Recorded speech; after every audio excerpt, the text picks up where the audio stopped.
electric vehicles. Right. And if you look at some of the things the Department of Energy has put together on electric vehicles, there's reports that are out there, and some of those reports allude to the fact that we probably have the generation capacity to keep up with electric vehicle demand. Yeah. So as electric vehicle demand increases, we're actually, even though the amount of generation we've put onto the grid in the last 10 years has been relatively flat, Right.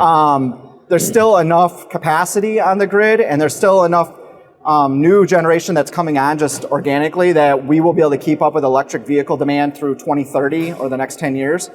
The challenge is going to be on the capacity of the distribution system. So the distribution system itself is not necessarily have the line ratings and the transformer ratings to handle the load.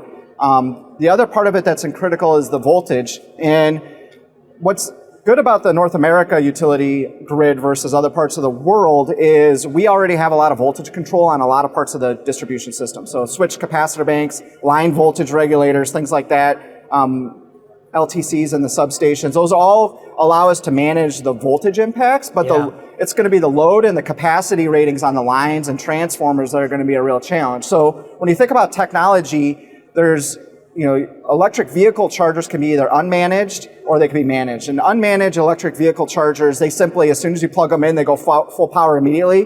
The utility has no control over that situation.